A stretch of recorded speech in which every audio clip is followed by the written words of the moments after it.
Good morning guys, Teacher A here and welcome to Guro Pinoy sa Amerika. So for today, ang lesson natin ay Simplifying Radical Expressions. Sasagutan natin yung Learning Task 1A. So meron lang ako 7 examples and then the rest, kayo na ang bahala magawa depende sa natutunan nyo sa ating video today. Okay? So sa pagsisimplify ng radical expressions sa ating Learning Task 1A, isi-simplify natin yon by reducing the radicand. Which means yung number na nasa loob, papababain natin siya by getting the perfect root, kung ano man yung given. So, yung strategy na gagawin natin dito ay trial and error method, and then yung isa is prime factorization. So, kapag sinabing prime factorization, prime factors, yun yung mga numbers na kapag hinanap mo yung factors, ang factors niya ay yung number lang na yon at saka sarili niya. Example ng mga prime numbers ay 2. Kasi ang factors lang ng 2 ay 2 times 1. 2 and 1 lang. 3. Ganun din kasi 3 and 1 lang yung factors niya. 5. Kasi 5 and 1. 7. Etc. Okay? So, eto yung mga numbers na makikita natin sa ating factor tree. Kapag pinrime factor natin yung given. So, mag-jump na tayo sa ating example number 1. Number 1. Given ay square root of 45. So, kapag sinabing square root, naghahanap tayo ng number na kapag minultiply sa sarili, ang lalabas ay ang radicand. So, since ang 45 ay hindi perfect square, ibig sabihin, walang number na kapag minultiply sa sarili ay 45 ang lalabas, pwede natin siyang i-factor out na kung saan yung isa sa mga factors niya ay perfect square. So, ano ba yung mga perfect square? Halimbawa, 1 muna. Bagay 1, hindi naman natin siya gagamitin. But 1 is a perfect square. 4, bakit? Kasi this is 2 times 2. Ano pa? Yung 5 ba? No. 6, hindi. 7, no. 8, hindi. 9. Kasi this is 3 times 3. So, ano yung 4 times 4? That's 16. 5 times 5. That's 25. 6 times 6. That's 36. And so on. Okay? So, eto yung mga perfect square. Ano yung mga factors ni 45 na kung saan ang isa sa mga factors niya ay nandito?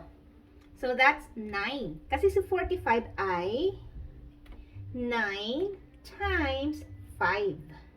Okay? So, since si 9 ay perfect square, ano bang square root ni 9? So, ang square root ni 9 ay 3. So, therefore, ilabas natin si 3. And then, maiiwan si 5 sa loob ng radical sign kasi hindi siya perfect square. So, therefore, ang sagot natin ay 3 square root of 5. Okay? Yung isa pang method. So, yung prime factorization method, eto si 45.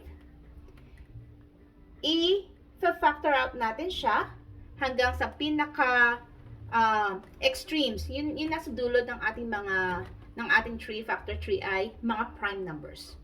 45, ano yung factors niya? Sige, gamitin na natin si 9 tsaka si 5. We have here 5, 9. Yan. Si 5, prime number na siya. Si 9, hindi pa. Pwede pa natin ito i-factor out. That's 3 and 3. So, si 3 tsaka si 3, mga prime numbers na din sila. Now, since meron tayong dalawang number 3 here, at ang pinag-uusapan natin ay, ang index natin here ay 2, hindi lang nakikita, hindi sinusulat, magpe-pair up tayo ng dalawang the same number. Dalawang same number. Yan. So, therefore, si 45, si square root of 45 ay same ng 3 squared, dalawang 3, tsaka 5. Okay? Now, si 3 na to, ilalabas natin. Bakit? Kasi maka-cancel out si 2 at saka yung index dito. So, magiging 3 square root of 5. Yan. Ganyan kadali yung ating lesson today. So, either gumamit kayo ng trial and error by getting all the factors, na kung saan yung isa sa mga factor niya ay may perfect root, or gumamit kayo ng prime factorization, isa lang ang magiging sagot. Okay? Ganun lang siya kasimple. Next, number 2. Okay, number 2 is square root of 32. Again, si 32, hindi siya perfect square. Walang number na kapag minultiply sa sarili, 32 ang lalabas. So, if factor out natin siya, na kung saan, yung isa sa mga factors niya ay perfect square. Ano ulit yung mga perfect squares? Ito siya. Okay? Pwede siya sa 4. It's going to be 4 times 8. Kaso si 8, pwede naman siyang i-factor na 4 ulit and times 2. So, sa 9, 16. Ayan. So, 16 times 2. So, kunin na natin yung pinakamalaking perfect square na factor niya. That's 16. 16 times 2 ay 32. 16 is a perfect square. Bakit? Kasi 4 times 4 ay 16. So, yung 4 na yon, yun yung root niya, ilabas natin. And then, maiiwas sa loob yung hindi perfect square na 2. So, therefore, ang sagot natin ay 4 square root of 2. Using prime factorization, 32, i-factor out natin siya. Gamitin na natin to. 2 tsaka 16. Si 16, pwede pa siyang i-factor out. That's 2 and 8. Si 8, pwede pa siyang i-factor. 2 tsaka 4. Si 4, pwede pang i-factor. 2 tsaka 2. Ayan, ang dami. So, again, ang index natin ay 2. So, that means, kailangan natin ng pares. So, ito, isang pares. Okay? Ito pa, isa pang pares. Ito, wala na siyang kapares. So, kung ilan yung pares na nakuha natin, so, sulat natin dito, square root of 32 is equal to square root of 2, dalawa siya. Tapos meron pa uling 2 na dalawa. At meron pang 2 na natira. Okay? So, si 2, makakancel yon, pwede nang ilabas to. Isang 2 na to, makakancel din yon, pwede na rin siyang ilabas. So, dalawang 2 yung nailabas natin. 2 times 2. Ito, wala siyang kapares. So, solo siya maiiwan sa loob. Now, solve natin to. 2 times 2 ay 4, then square root of 2. So, ayan ang ating sagot, which is the same sa na-solve natin kanina. Okay? Dali lang, diba? Next, number 3. So, number 3 is square root of 50. Again, walang number na kapag minultiply sa sarili, 50 ang lalabas. So, mag-isip tayo ng factors niya na ng isa ay perfect square. Kasi square root pa rin yung given natin. So, ano yun? 25. 50 is 25 times 2. So, since si 25 ay perfect square, ang root niya ay 5. So, ilalabas natin si 5. Yun ang square root ng 25. Si 2, hindi siya perfect square, maiiwan siya sa loob. So, therefore, ang sagot natin ay 5 square root of 2. Now, using yung prime factorization, so si 50, factor natin siya. That's 2 times 25. Gamitin ko na yun. Si 2, prime number na siya. Si 25, ito, pwede pa natin i-factor. Ano yung mga factors niya? 5 and 5. Yan, mga prime numbers na. So, si 5 tsaka si 5, magka-turn na sila, magkapares. Si 2, wala siyang kapares. So, si square root of 50 is equal to dalawang 5. So, 5 squared. Kasi dalawa siya. Times yung walang kapares na 2. So, si 5, pwedeng ilabas kasi makakancel out yung exponent tsaka yung index. So, ilalabas natin si 5. Matitira yung walang kapares, which is 2. So, therefore, ito yung ating sagot, which is the same dun sa kanina. Okay? Next, number 4. Number 4, cube root of 24. This time, mag-iisip naman tayo ng isa sa mga factors ng 24 na kung saan kapag nag-multiply ka ng number sa sarili niya ng 3 beses. Bakit 3? Kasi yung index natin is 3. So, 3 beses, ang lalabas ay yung factor na yon. So, ano ba yon? So, hindi natin gagamitin to square. Tapos na tayo dito. Doon naman tayo sa cube. Mag-start tayo sa 2 times 2 times 2. So, 2 times 2 times 2. Tatlo na siya. Equals 8. So, 8 is a perfect cube kasi ang cube root niya ay 2. Next, 3 times 3 times 3. 3 times 3 is 9 times 3 ay 27. So, 27 is a perfect cube. Ang cube root niya ay 3. Next, 4 times 4 times 4. 4 times 4, 16 times 4 ay 64. So, 64 is a perfect cube. Cube root is 4. Next, 5 times 5 times 5. 5 times 5 ay 25 times 5 is 125. Ay, yes, 125. So, si 125 is a perfect cube. 5 ang kanyang cube root. Okay? So, and so on and so forth. Okay? So, alin dito yung factors ni 24? Siyempre, si 8. So, cube root of, i-factor out natin si 24, that's 8 times what? 8 times what ay 24? 8 times 3. Yan. So, si 8 ay perfect cube. Ang cube root niya ay 2. So, ilalabas natin si 2. And then si 3, maiiwan sa loob. Kasi hindi siya perfect cube. So, cube root of 3. Yan. So, ito ang ating sagot. 2 cube root of 3. Now, gamitan natin na prime factorization. Kanina, nag-pair up tayo ng dalawang same na prime number. This time, 3. Kasi cube root ng pinag-uusapan. So, 24. Gamitin na natin to. 8 times 3. Si 8, pwede pa siyang i-factor. That's 2 times 4. So, si 3 prime number na, si 2 prime number na, si 4 hindi pa. So, si 4 pwede pang i-factor 2 times 2. Yan. So, meron ba magkakaparehong number?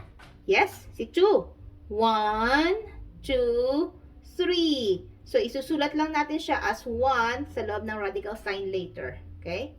So, square root of 24 is, not square root. That's cube root. Cube root of 24 is equal to cube root of 2. Ilang 2 yan? 1, 2, 3. And then, times, ano yung walang kapares? 3. So, si 2 ilabas, kasi makakancel out yun. Pareho siya ng index. Ilabas natin si 2. Natira si cube root of 3. Yan. Therefore, ito yung sagot natin, which is the same dun sa nauna. Okay? Next, number 5. Okay, cube root of 108. So, alin dito yung mga factors niya? Siyempre, hanggang dito lang tayo, kasi mas malaki na si 125 sa kanya. Si 8 ba ay factor ni 108? Hindi. 108 divided by 8, hindi siya. 27? Yes. Okay. So, therefore, si cube root of 27 times ano ay 108. Okay. 27 times 4. Good. So, si 27 ay perfect cube at ang cube root niya ay 3. So, ilalabas natin si 3. So, anong matira sa loob? Si 4, yung hindi perfect cube. Kopyahin natin yung index, sulat yung radical sign, and then yung natirang radicand na 4. So, therefore, ang sagot natin ay 3 cube root of 4. Next, yung second method natin, using prime factorization, 108. Gamitin natin to. We have here 4 times 27. Si 4, pwede pa siyang i-factor out na 2 times 2. Si 27, this is 3 times 9. Si 9, pwede pa. And this is 3 times 3. Since ang index natin ay 3, mag-check tayo rito ng number, sa mga dulo lang, na same na 3 beses. Ayun, si 3. 1, 2, 3. So, pwede natin siyang isulat as 1. So, si square root of 108 is equal to, ano yung mga prime factors nito? Ay, ba't the square root? Sorry, cube root. So, factors niya, si 3, ilang 3 yan? 3.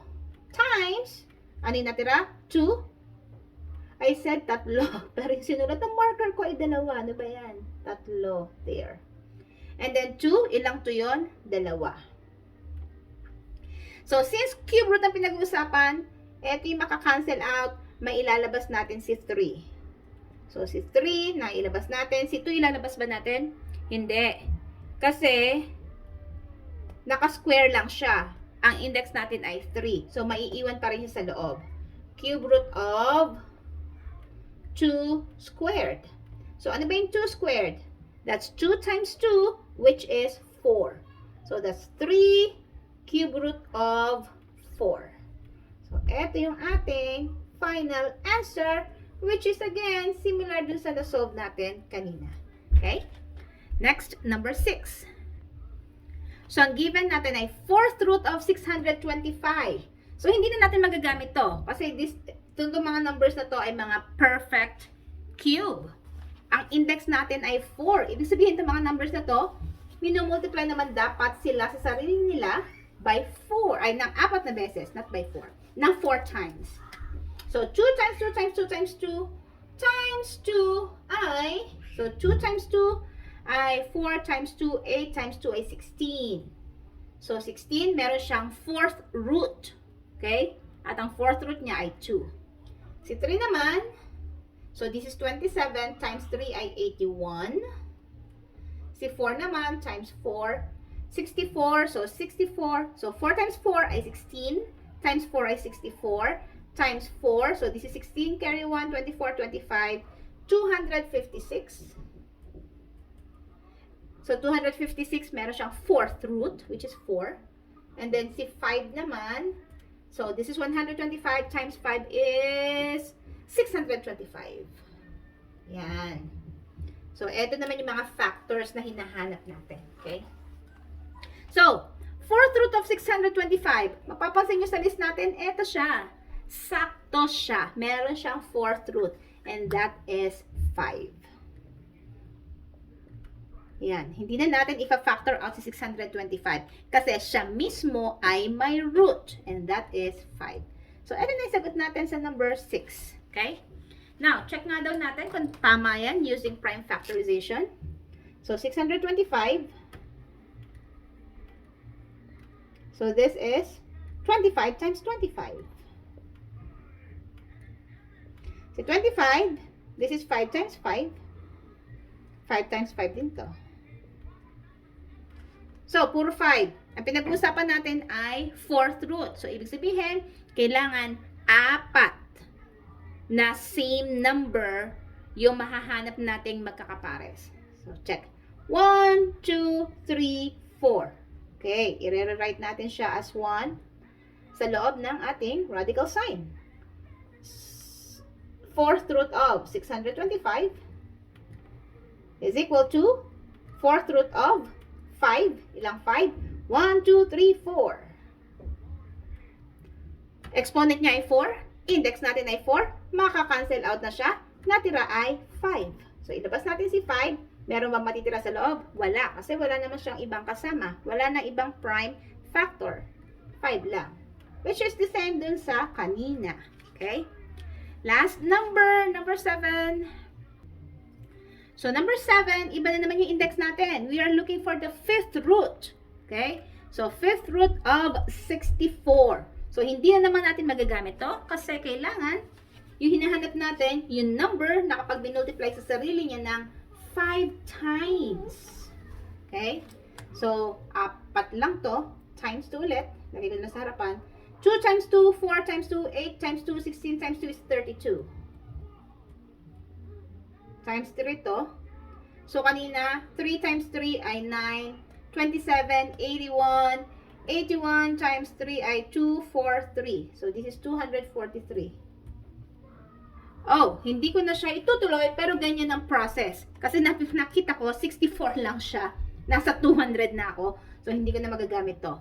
Pero kung sakali sa given nyo, malaki yung inyong radicand, then ituloy nyo lang siya. Okay? So, fifth root of, definitely, 32 yun. Kasi hindi natin magagamit si 243 kay 64. So, that's 32 times what?